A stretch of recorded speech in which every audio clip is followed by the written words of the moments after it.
Life Management Science Labs would like to acknowledge that we live and produce this podcast on the traditional lands of the Wurundjeri people. We'd also like to acknowledge the traditional owners of the lands of our listeners and our international colleagues. We'd like to thank and pay our respects to their elders past, present and emerging.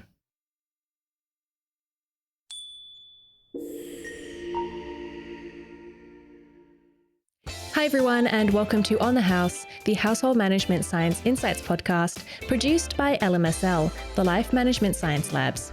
We are champions of life management science, providing structured insights informed by science and inspired by practice on key aspects of conscious living.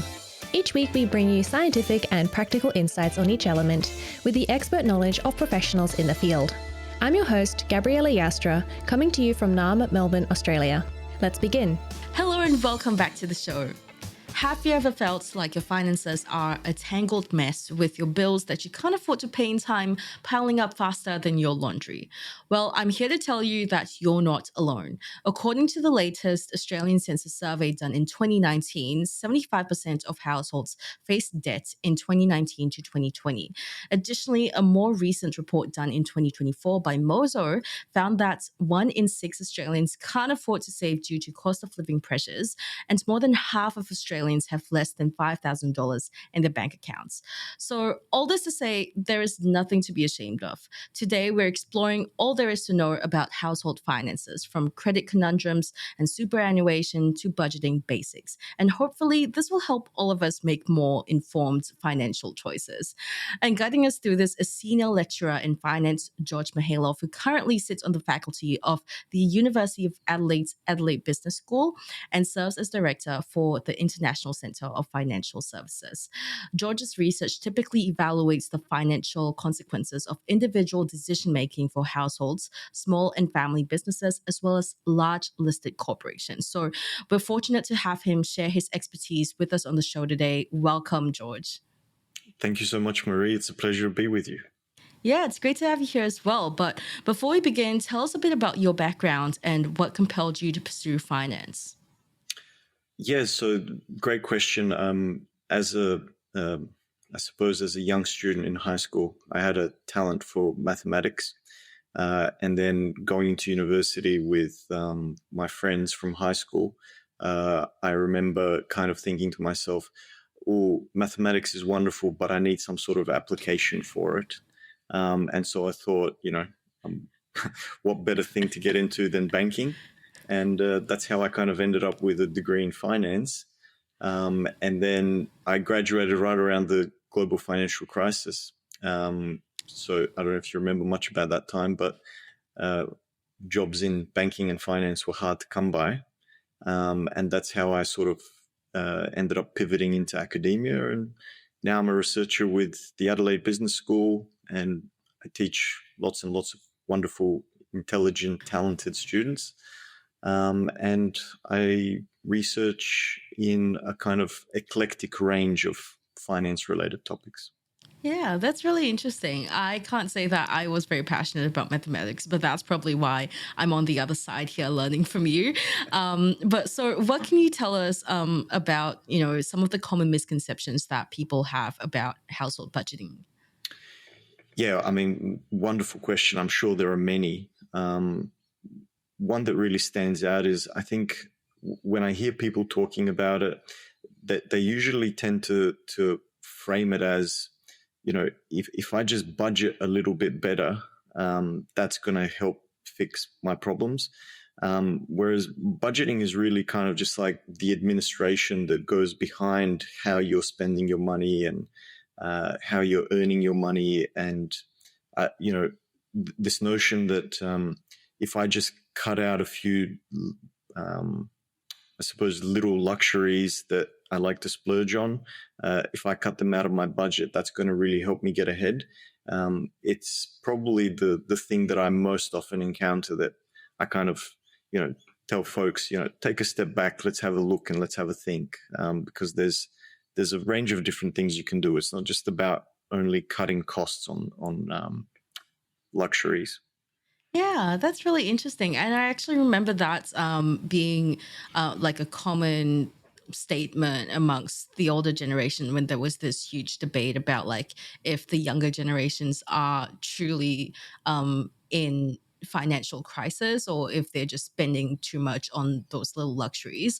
But yeah, I would love to know more about that and go further into detail. But before we do that, let's get to know you a bit better. So this is Have You Met George? And this is going to be done rapid fire style. So George, please answer these within a few words as much as possible. Book. The Godfather, Mario Puzo. Movie. Shawshank Redemption. Podcasts. I'm not big on podcasts. Probably, I hate saying something so generic, but I'll go with Joe Rogan. Sure, why not? Role model? Oh, that's a brilliant question. It's no one famous. It's a friend of my parents who was once upon a time a software engineer and then pivoted to become a builder. Oh, that's an interesting one. How about a course or a class that you've taken?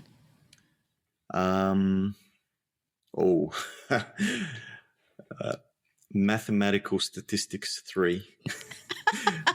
the most difficult topic of all time. I barely struggled to pass, and I worked extremely hard on it. And what is the most important lesson that you've learned from all of these? Friendship can help you conquer the world. Oh, that's a really nice sentiment. I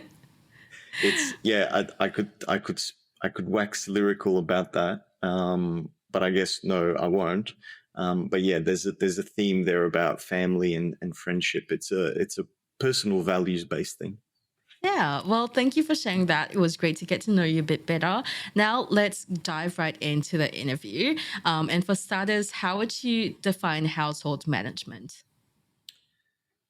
Well, I mean, household management it's not just about budgeting, but it's kind of the big picture. I mean, anytime you hear management of an organization or a household, it's basically the admin that goes into making things happen. So with respect to households, it's, getting the groceries done, making sure that you manage your finances well so that you can pay your bills and maintain the household. But then everything else as well in terms of how everyone in the household spends their time, what they do, if you have kids, getting the kids to school, it's that sort of thing. It's the sort of the big picture, the big umbrella. Yeah, for sure. And what about your definition of budgeting? Yeah, and so perfect follow-up question. So budgeting is just a really key piece of household management. It sits underneath and it's kind of like a bedrock, a foundation for everything else that you do in the household.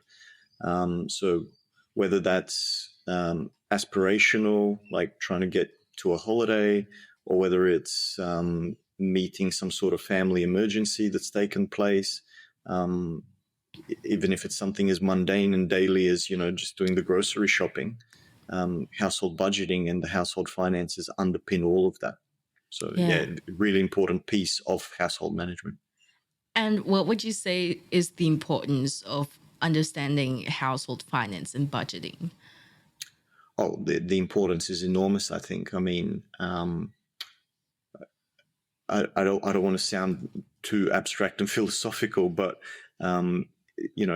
managing your household finances well is a key ingredient into, I suppose, psychological well-being, because growing up in a household, just middle-class, normal family, we were never lacking for anything, but we were by no means wealthy. So probably just firmly in the middle class. I understood from an early age that this is like a key topic that mum and dad are always interested in. There's always robust debate and conversation about it. Who's doing what? How are they spending the money? How are they managing their credit cards? And so it's important not just because of the financial implications, but also because it influences your interpersonal relationships with the people around you. So it's a double whammy. Yeah, I can say that I probably have experienced that as well in my earlier adult years. I wasn't too fixated on being financially well off or anything like that. But that being said, I also did have very unhealthy spending habits, and not being aware of that was just triggering a lot of avoidant tendencies and not wanting to do a bunch of life administration, which I do need to do. So I can definitely attest to that. But how would you describe the relationship between household management and budgeting? Well, the relationship is like so. Household management is the big umbrella, and budgeting is it's like it's probably the handle of the umbrella. It's the thing that makes everything structurally safe, and so it sits underneath in the umbrella analogy. But I think you touched on a couple of really important things there in what you said. There's good financial habits start early in life. Kids may not necessarily be aware of it, and they may not necessarily be taught about, planning and budgeting and financial discipline and that sort of thing. But I have an 8-year-old and a 2-year-old. Very early on in life, kids start understanding, oh, if I want something, dad has to pay money for it, right? And then my 8-year-old is already asking me questions. How much does this cost? How much does that cost? Can we afford this? Can we afford that? So, what you said about you probably didn't develop good habits when you were younger, and later on it created anxiety for you. I think this is probably a common experience for many people.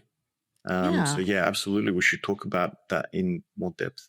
Yeah. So, what would you say are the most common financial mistakes that you see households making today? I don't see that many households. I know my household.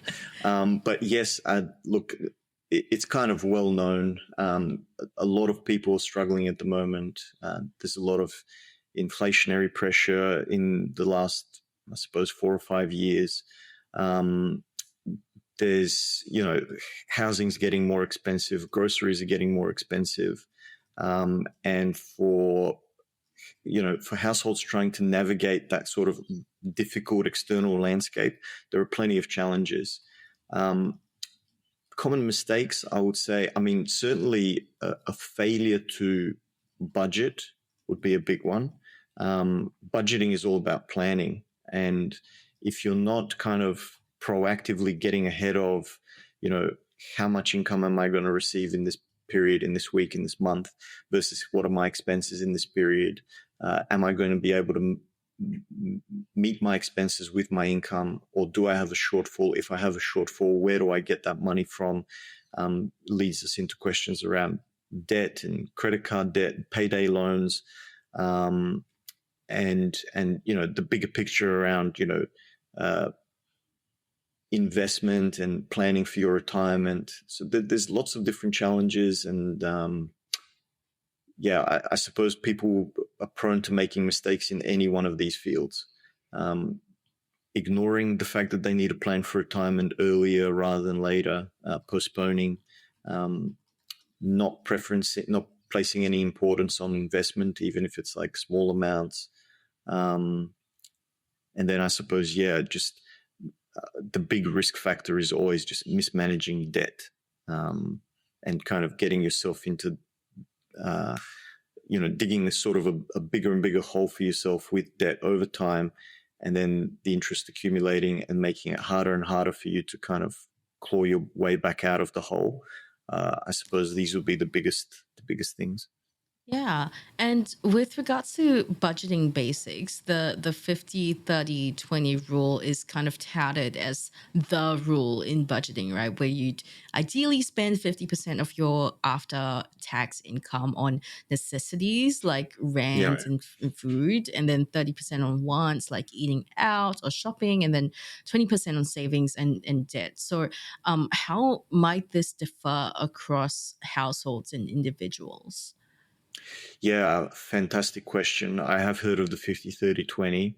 Um, I've shared my personal experience of it with you because that's probably going to illustrate the main thing that I have to say about this. When my wife and I got married, we were both working. We both had a little bit of money saved up. We got into a really affordable house that's kind of, well, not a house, it was a little apartment that was well within our means. And, we had no children. We were able to save much more than the 20% that the 50-30-20 recommends for savings. We were very disciplined. We've been very frugal, excessively so. And where we sit right now, many years later, still my wife and I both working, but we now have 2 kids. We now have a house. We have a mortgage, and managing that, it looks very different to when we were DINKs. I don't know if you've ever heard that acronym, DINKs. Double DINKS, double income, no kids. So when we were younger, we were able to save a greater proportion of our income. Now that we're older, a lot of sort of like you say, the necessities, health insurance, our food budget has exploded. The little ones are eating nappies, and then, school, education, activities, birthday parties, entertainment. So both our non-discretionary and our discretionary expenditure items have increased because we're in a different life stage.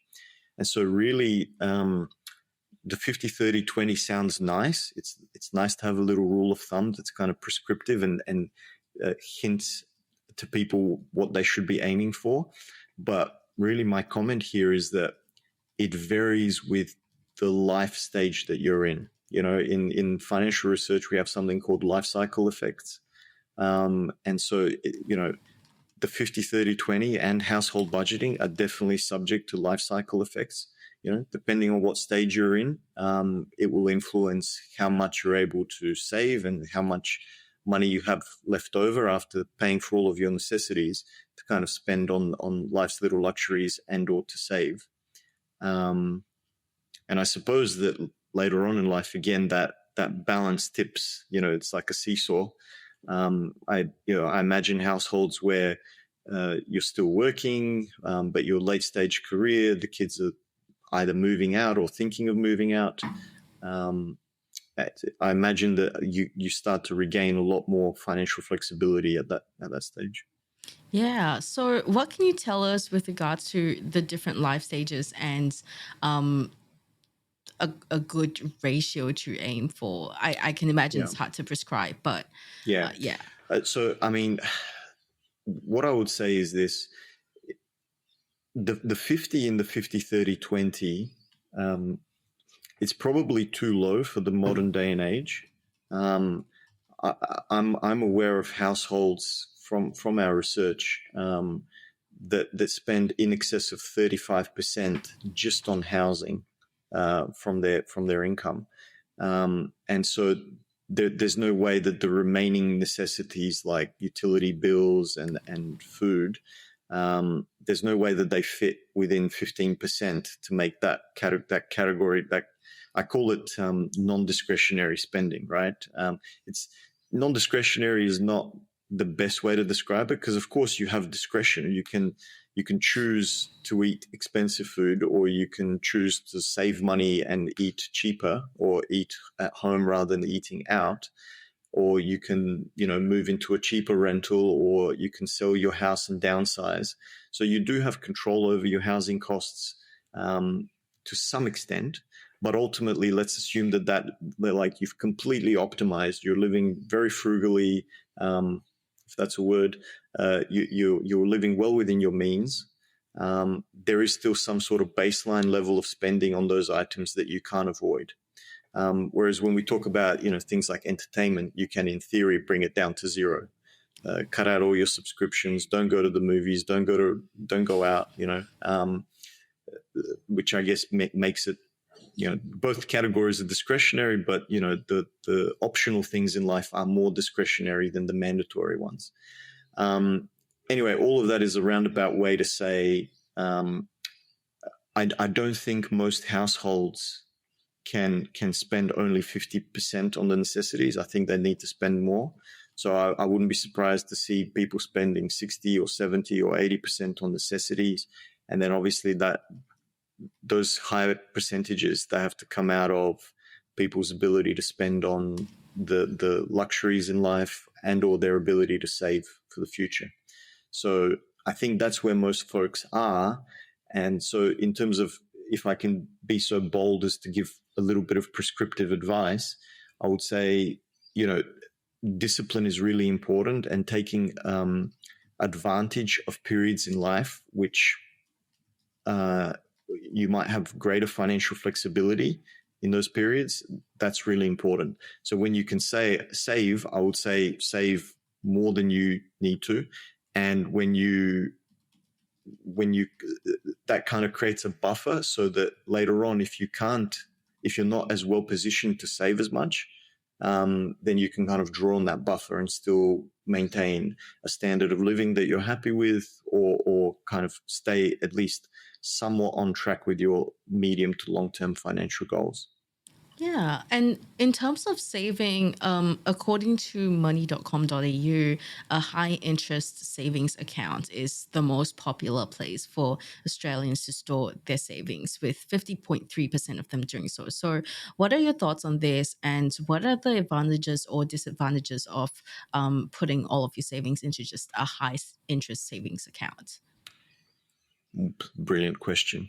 Actually, I'm surprised that the percentage is so low. I would have thought it'd be higher than 50.3. I don't know. I don't want to describe myself as a fan of high interest savings accounts, but certainly they are fantastic for people who have what I would describe as a low risk tolerance. So I mean, there's a lot of financial education that needs to go into understanding some of these topics. And I don't know to what extent ordinary folks out there understand, concepts like diversification and risk tolerance and risk-adjusted returns. But everyone is kind of, life naturally provokes you to think about these things, even when you don't realize that this is exactly what you're doing, right? So you might not call it household management, or you might not call it budgeting, but you might not even call it investing, but that's actually what you're doing. If you have a high interest savings account, you're investing and you're getting a return on your investment.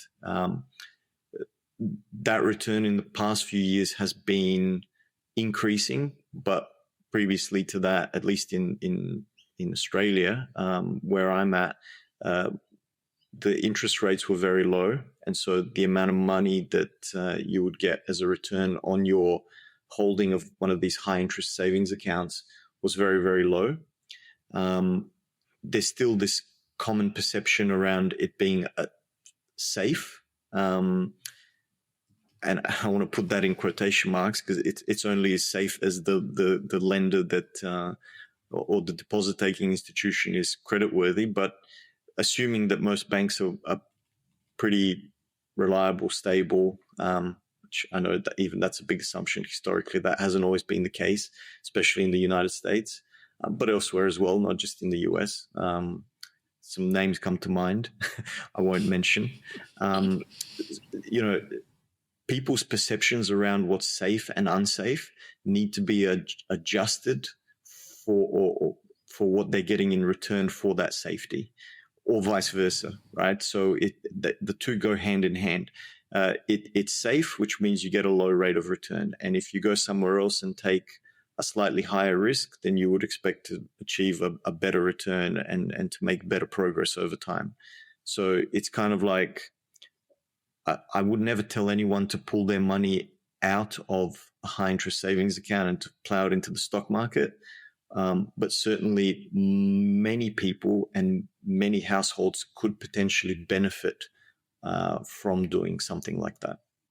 Yeah, from the way it sounds, well, it sounds like it's really difficult to say like these are the advantages and these are the disadvantages because it really depends on what kind of person you are. Like for example, I prefer to just have my savings in a high interest savings account because then I don't have to think further than that.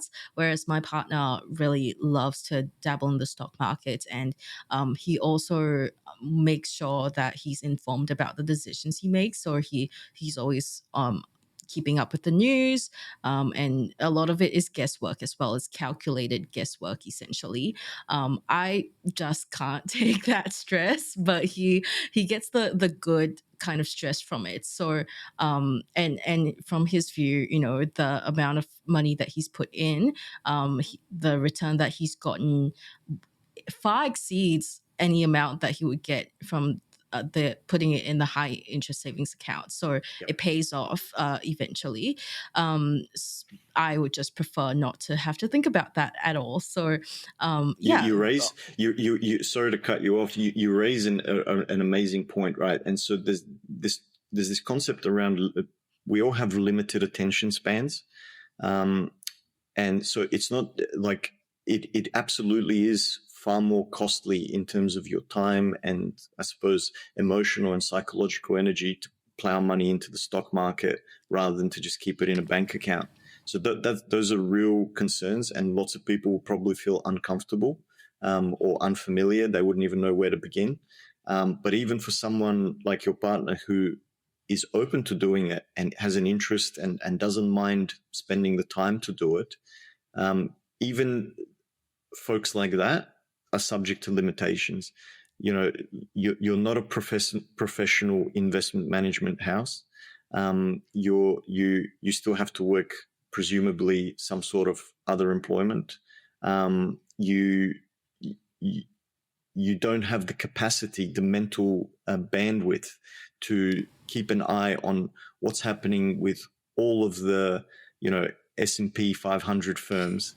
And so it's and not even forget about the S&P 500. You probably it will take you like a really sizable amount of time just to wrap your head around what's happening with like the FANGs, right? Facebook, Amazon, Netflix, Google.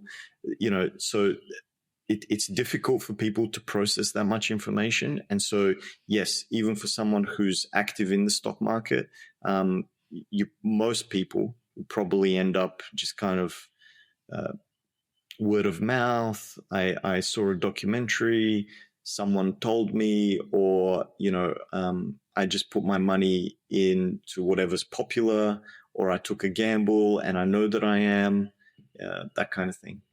Yeah, and another part of budgeting as well is making sure that you're keeping up with the debt. So, well, I'm someone who's incredibly fearful of having any credit debt at all, and you know, I have my parents to thank for like paying for my tuition fees and things like that. But what are the advantages to having a credit card? Oh, credit cards can be a really useful tool. They provide a lot of financial flexibility. And as far as I'm aware, you know, they all have interest-free periods. On my credit card, I think it used to be something like 50 days, and then the bank reduced it down to 30 days. So if you're using a credit card to finance expenditures that you can't afford, in other words, you can't repay them in a short period of time, that's a terrible idea because the interest rate on the credit card is going to be very high. But if you can return the money in a reasonably short period of time, and so if you're paying what in Australia is called the closing balance on your card on a monthly basis, you're not being charged any interest. And in that case, the credit card is just something that allows you to kind of financial flexibility. Your salary comes in, you don't have to take your salary and spend it. You can use the credit card, your salary goes into your high interest savings account, right? A couple of weeks pass, and then you pay off your credit card. So it provides financial flexibility for those that are responsible with it. People that use them irresponsibly can get in a lot of trouble because the interest rates are very high and the interest balances accumulate extremely quickly and get out of hand before you know what's happening. So I would caution against using them, but using them responsibly it's just another tool. Yeah. And what are the most important factors to consider when selecting a credit card and studying, to use it? Well, I mean, first of all, make sure that it's within your means to have one. I don't think that all households or all people should be using credit cards, but for the vast majority of people, I would say pay attention to the interest rates in case you are ever unable to make the closing balance repayment. And then I'd probably say, pay attention to as much as possible terms and conditions.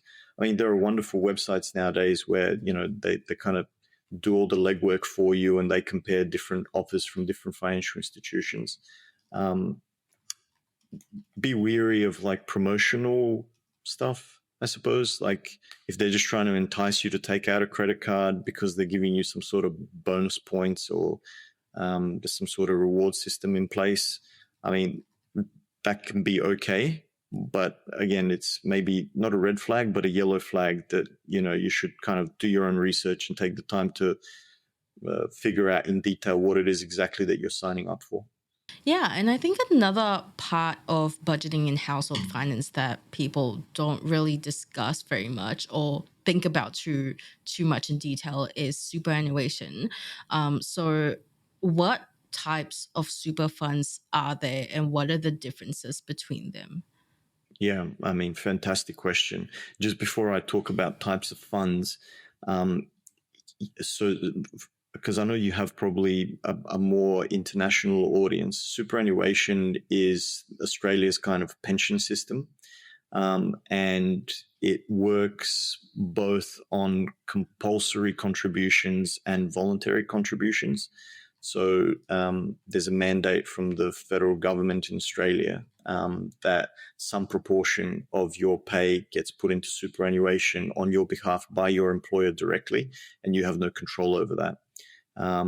So that, I suppose, it's like a forced pension savings system that takes all of this conversation about budgeting and planning out of your hands. And then really the only choice you have to make is, do you want to put extra money into your super above and beyond those compulsory contributions that your employer is making? Most households, most people that I know, friends, family, colleagues at work, they don't make additional voluntary contributions on top of the minimum. I suppose, that it's a personal preference. The money stays available to you if you've made voluntary contributions, but there are, specific rules around how it gets taxed and how the returns on it get taxed if you pull it in and out of super, etc. But without getting into the nitty-gritty of those rules, there are several different fund types that you can pick from, at least in Australia. Self-managed superannuation funds, kind of near and dear to my heart because I do a lot of research in that space, are basically small funds which can have historically up to 4 members, I think now up to 6, but don't hold me to that. I think they increased it. You can now have up to 6 members in an SMSF. These are funds that allow the trustees who manage them, the beneficiaries of the funds, to have greater control over their superannuation than what they might get in an industry fund or a retail fund, which kind of provide their members with default investment options. Now, even within the industry and retail space, and with corporate super funds as well, you can choose where your money is invested, but the investment options are pre-mixed.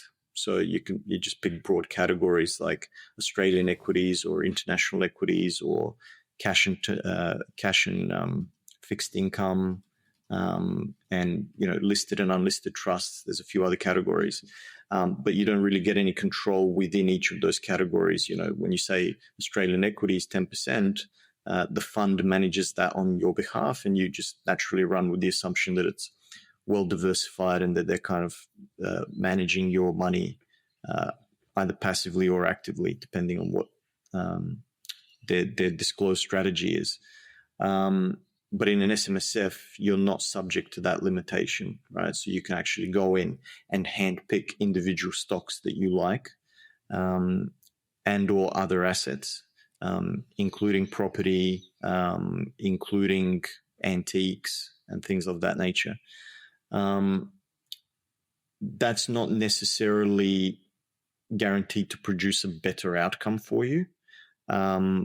It just gives you more control over what you're doing. And so for some people, it works out really well. For other people, not so much. Sort of generic statistical variation that you'd expect to see in any thing of this nature. So if you're picking funds, or if you're picking where to place your superannuation, I would only really give two pieces of advice. One, make sure that it's all in one place. Don't have your super spread across multiple funds, because then you're paying fees to multiple different superannuation entities, and you don't want to do that because it's going to harm your long-term returns.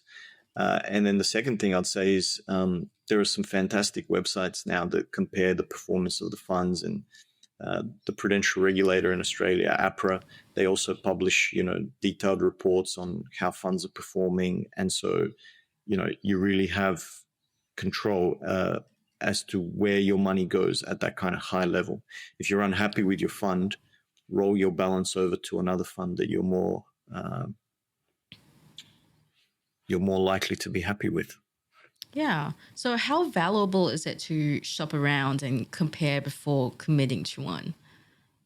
Well, it's very valuable. I mean, look, the way most people land in their superannuation fund is just by default, right? They get their first job, and then they're filling out some paperwork. Someone gives them a form and says, sign this. We have a fund that we use for everyone. And they're like, okay, well, I'm here now and I'll do that. If they work that job for a very short period of time, change jobs, not a lot of money has accrued in their super, they ignore that.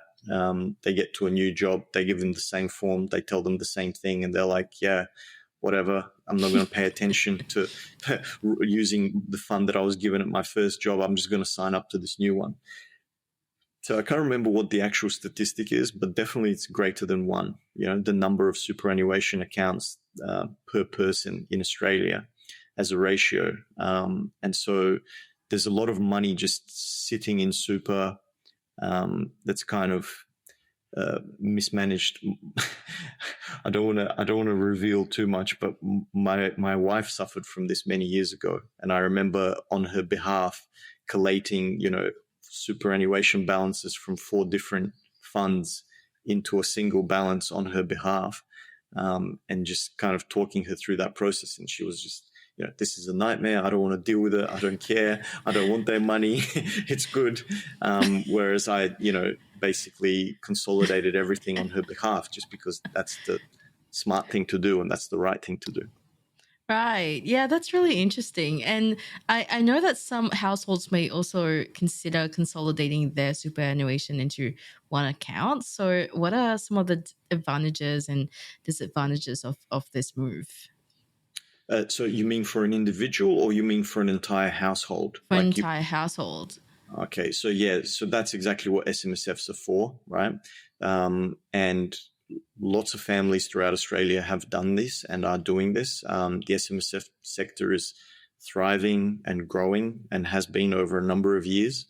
The advantages of this, I suppose, are that it provides a more cohesive vision for the family's financial future, where the household, the family, has greater control over what their retirement savings are being invested in and how they're being managed. of course, that's not necessarily a recipe for success. There's nothing that says that if you pull your money together as a household, by default, you will do better than if it stays separately. But the pooling of it together allows you maybe to access, and SMSFs naturally do this anyway, but maybe allows you to access some assets that you wouldn't ordinarily invest in, right? So if you're interested in real estate, for example, absolutely you have access to REITs, real estate investment trusts, but that's very different to saying, oh, I found a really good apartment that I want to buy as an investment property and use it as a rental inside my super fund. So if your super balance is split, and if you're in industry or retail funds, you don't have access to that kind of specific pinpoint real estate investment. You're much more at the whims of, oh, here's a real estate investment trust that is based on shopping centers or commercial developers, etc. Right, that's fascinating. And I think that we've learned a good bit here about household finances. I know I have. So let's take a break with some questions from the internet. And I'm now realizing that we're not actually really taking a break from learning because these are going to help us learn anyway. But these are going to be a bit more fun. The first question I have here is, how should I budget for expenses split with a partner? I live with my girlfriend and we split expenses. We have a straightforward system with rent and bills, but I'm not sure how to go about splitting grocery spending. We normally take turns to pay at the store so it evens out, and if it doesn't, either of us will transfer the overflow to each other. But how should I accommodate for this in my budget? Very interesting question, actually. I don't know that I have a great answer for it. I mean, it sounds from the question like the person who posed it is already doing a reasonably good job of managing the split with their partner. I suppose the only thing I could add is, if we're talking about something like groceries, you can just have a separate pool of funds that you kind of each contribute to equally, and kind of just isolate that money. So you put in $200, your partner puts in $200, and the weekly grocery budget is $400. If there's any surplus that's left over at the end of the week, say you spend only $350, the 50 rolls over into the next month again, or next week. Sorry, not month. No one's spending $200 on groceries a month. It rolls over into the next week, that excess surplus, and you again put in your 200. Your partner puts in their 200. If there's ever a deficit, again, you can both cover it equally or split it and make a sort of additional contribution. But beyond that, I kind of sounded like they were already doing a pretty good job. Yeah, that's good advice right there. And well, nice encouragement for the poster who asked this question. The next question I have here is, how should I create a budget that accommodates bills and incomes that stream in at various times of the month? I'm recently married and have always been able to keep track of my own budget, but now my wife and I have income and different bills that go in and out of the same bank account at different points during the month, and I'm overwhelmed. What should I do here? Yeah, so maybe it's just slightly different. I mean, it's a complex question, right? Timing and budgeting is key. I'd probably say make sure that you're always running at a surplus. If you have a buffer, think of it like money comes into the household, money goes out of the household. The rates and the amounts at which it comes in and how it goes out are very different by default. You get your salary once a fortnight or once a month. It's one lump sum large payment. Your expenses are happening on a daily basis. They are far smaller typically, right?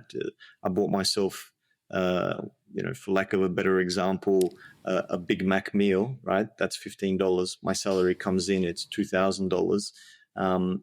But, lots of little Big Mac meals build up over time and kind of offset the salary that's coming in. So I kind of envision it like a bucket of water, right? It's dripping. There's lots of little holes in it that make it drip. And every once in a while, someone comes in and tops off the bucket. The best way to manage the mismatch between the dripping and those big income flows is to make sure that you have a lot of water inside the bucket to begin with, or as much as you possibly can. And that's that sort of buffer that I'm talking about, that, if you have a financial emergency, or if you have some sort of other need, you can meet that expense on the spot, and you're not really relying on your next paycheck to come in order to do that. Which brings us back to where we started, right? So I think you shared a very concerning statistic that some large proportion of Australian households don't even have $5,000 in savings. Is that right? Yeah, that's correct. That's more than half of them. Yeah. And so this is, I understand it's very, very difficult for many households to build that buffer, but I would say this is probably the most important thing for financial security and kind of, household management and budgeting. It's to build as much water in the bucket as you possibly can. And it's slow, it's painstaking, it requires discipline. It's not pleasant. It requires you to forego lots of things that you want. But I would say the sooner you do that, the better. And later on, you would probably reap the rewards from having done that. Yeah, I love the analogies that you shared. The last question I have here is, how do I actually budget? I can't wrap my head around how I'm supposed to separate money for a certain category without having a separate bank account for it. I've tried budgeting where I've made a spreadsheet breaking it all down, but it never ends up matching what's actually in my bank account. What am I doing wrong? You're not doing anything wrong per se. Budgeting is not an exact science. Of course, there's going to be variations. I planned I was going to spend $200 on groceries this week, but I ended up spending $220, right? That's going to happen. It's inescapable. So you're not doing anything wrong. I think a spreadsheet is an excellent tool. I don't think you need, maybe you can, I haven't checked. I don't think you need to dissect your bank account into multiple categories or open up new bank accounts, especially if they attract fees. Definitely don't do it that way. I mean, there are some wonderful apps out there as well. I personally don't use any, but I know that, YNAB, YNAB, you need a budget, is a pretty popular app for this type of thing. So in terms of how do you actually do it, is you get a tool that helps you and find one that works for you. Personally, a spreadsheet I think is more than enough, because at the end of the day, it's an exercise in planning, but really it's mainly a tool to kind of keep you accountable and to help you discipline yourself, right? Because if you don't keep a track of your spending, it can very easily get out of control.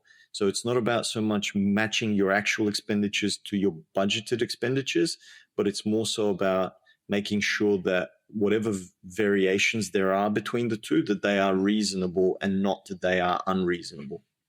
Yeah, I think that clears up a lot of the common misconceptions surrounding budgeting as well. I did have a look at the post, and I saw that there were a few comments that said that you're not actually putting in the right amounts. Then if it doesn't match up, so yeah, I think that clears things up. And thank you for answering them. That's all the questions from the internet that we have for today.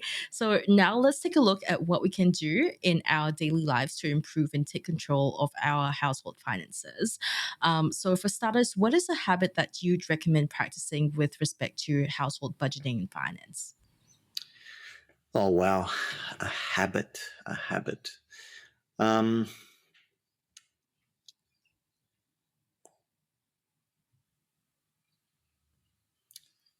This is actually a very difficult question. I generally don't like to give prescriptive advice, because people are very different and we come from all sorts of cultural backgrounds and we have all sorts of perspectives. If there's, it's not a habit per se, but I want to go back to what I said earlier about discipline. The key word here is discipline. Making sure that you live within your means is the number one way in which you can help yourself with respect to improving your financial situation or successfully navigating this complex world of financial challenges, right? Inflation, rising costs, etc. There's only, if we talk about the bucket with the water, there's only two things you can do. You can either plug the holes or you can pour more water in. Okay, there's no other way that you're going to increase the amount of water that's in that bucket. When I say discipline, I'm simply referring to make sure that there aren't too many holes and that the holes are not overly large so that you can't handle it given however much you're pouring into the bucket. And then, of course, if you're lucky enough, talented enough, hardworking enough, if you're able to increase over time the amount of water that you're pouring into that bucket, that's also very helpful. So investing in your human capital to improve your job prospects, working harder, taking a second job, working weekends temporarily. I know that's hard. I know it's a sacrifice that you have to make, but it's these sorts of discipline-based things that can help you ultimately in the long run. And I don't mean them prescriptively forever. I don't say get a second job for the next 40 years. And I don't say don't spend on Netflix for the next 40 years. All I'm saying is temporarily sacrifice, temporarily spend less so that more water accumulates in that bucket, temporarily work more, build that buffer, and that'll help you more than any other habit that you may develop that's kind of tinkering around the edges. Yeah. And what are some questions that individuals can ask themselves about the financial situation in order to assess what needs to be done? Yeah. Any item you pick up, right? I've got some of my kids' toys lying around me here in the room. Do I really need this? Do I really want this? Will this really help me? And then really kind of understanding the difference between consumption purchases and investment purchases. Consumption is something that you use and decreases in value over time, whereas an investment is something that is more likely to increase in value over time. So you can go and spend $200 on a handbag or a dress, or you can go and spend $200 buying gold, like physical, actual bullion. There are shops that sell it, right? So I know that a lot of people have never gone into a gold store, and I know that a lot more people go into, dress and handbag shops, primarily because when I walk around, I see that there's only like one gold shop or two gold shops in the city, and there are many, many, many stores selling clothes and handbags. So, consumption is important, and everyone is going to want to consume at some stage in their life, but balancing that with investment and understanding that consumption expenditures depreciate to zero or depreciate to low values, whereas investment expenditures usually appreciate over time. Getting that balance right can be really important, because if the more you skew that balance in favor of investment and away from consumption, the better off you are later down the track as more and more time passes. Yeah, that's some great advice right there. So thank you so much for sharing your expertise with us, George. Now let's move on to the open mic segment where you'll get the opportunity to talk about anything you're passionate about. So the floor is all yours. Take it away. Oh, wow. Anything that I'm passionate about. Wow. It's changed so much over the years, actually. When I was younger, I would have said to you something like, I love watching the NBA. I'm passionate about basketball. that time has well and truly passed me. What I'm most passionate about now is the kids, and my family, my friends, spending as much time as I possibly can with them, and making the most of our time. So, I mean, actually, that kind of forces me back into the world of basketball, because my son seems to be, my older one, the 8-year-old, he seems to be absolutely red hot about basketball. So we try to play in the front yard every day, after school, after work. And yeah, I love those moments. I'm very fortunate. We live very close to his godfather, who's my best friend. His son is also like red hot about basketball. So the two of them are always going at it, and we get together. So yeah, I mean, because we're talking about budgeting and finance today, and I'm now talking about family and friends, I would say for folks out there, do whatever you need to do financially to ensure that your finances support and help you to live your best life, rather than hinder and distract you from your ability to do that. So whatever, if your ambition is traveling, get on top of your finances so that you can travel with ease. So you're not restricted in terms of where you can go and when you can go outside of your other commitments. At least you're not financially constrained. If your passion is cooking, if you love good restaurants, if that's your indulgence, make sure that your budget is allowing for that, and that's sustainable. And yeah, for me, it's just primarily just spending time with my loved ones. And I'm in a reasonably good spot with that right now, so I'm quite happy. Yeah, that's really good to hear. And what about if I have various indulgences? What do I do then? Prioritize. Which one is most important? I mean, look, we all have a variety of indulgences, right? I have subscriptions to Netflix, but again, it's like, how much do you pay, and what do you get in return for what you pay, right? There's this like concept of, the way I treat it, maybe it's not the right word, but I talk about financial efficiency, like getting the most bang for your buck in terms of utility, like personal utility, what makes you happiest. Maybe you need to spend $10,000 on a trip to Europe to be happy. Save that money and get over there. Maybe you only need to spend $20 on a food truck to eat something that you think is delicious and totally worth it. So you get out what you put in, and I suppose the more efficient you are in managing that balance, the better off you'll be, and the happier you'll be with what you're doing and how you're paying for it. Yeah, wise words. Thank you, George, for joining us today. If our listeners want to find out more about you and what you do, where can they go? Oh, yeah, sure. Just Google my name. I have a LinkedIn. You're sure you'll be able to find it. I have a profile on the University of Adelaide website. I have a Google Scholar page. People will be able to track me down, I'm sure.